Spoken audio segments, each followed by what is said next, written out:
Dictation start.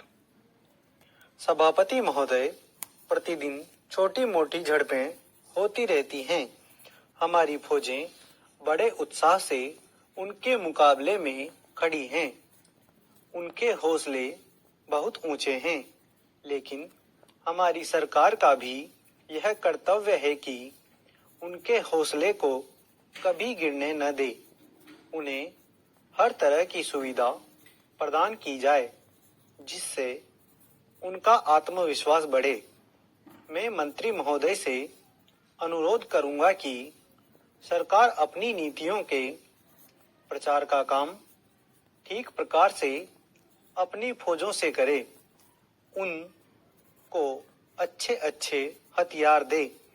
अनुसूचित जातियों और आदिवासी जातियों के आयुक्त ने जो अपना प्रतिवेदन प्रस्तुत किया है, उस प्रतिवेदन को देखने से यह प्रतीत होता है कि इसको तैयार करने में उन्होंने बहुत परिश्रम से कार्य किया है। इसके लिए मैं उनको और उनके सहयोगियों को धन्यवाद देता हूं। परंतु साथ ही साथ इस प्रतिवेदन के संबंध में कुछ आवश्यक निवेदन भी करना चाहता हूं। पहली बात तो यह है कि इस प्रतिवेदन को देखने से ऐसा प्रतीत होता है कि इन कार्यों के लिए जिस धन का उपयोग होता है, वह 3 साधनों से उपलब्ध होता है: केंद्र सरकार द्वारा, राज्य सरकारों द्वारा और कुछ गैर सरकारी संस्थाओं द्वारा।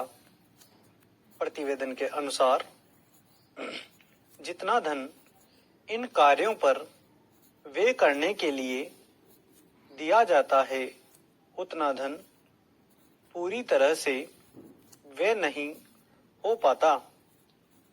मैं यह नहीं कह सकता कि आवश्यकता से अधिक धन दिया जाता है या कार्यकर्ताओं को वह धन प्राप्त ही नहीं होता, जिसके कारण से वह बिना खर्च हुए बच जाता है।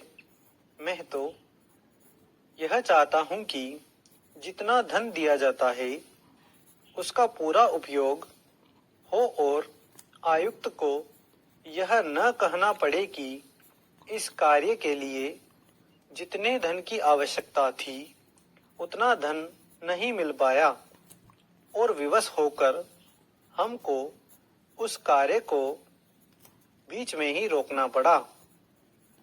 जहां तक राज्य सरकारों का संबंध है, बहुत सी राज्य सरकारें अभी तक इस कार्य में असावधानी से काम ले रही हैं और इस कार्य को उपेक्षा की दृष्टि से देखती हैं।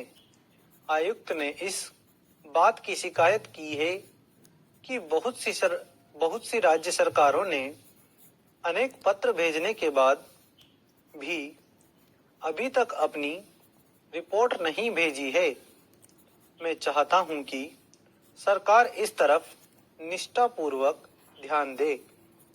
राज्य सरकारों पर दबाव डाला जाए कि वे इस दायित्व के प्रति सचेत हों और आयुक्त को उनके कार्य में पूरा सहयोग प्रदान करें। स्टॉप।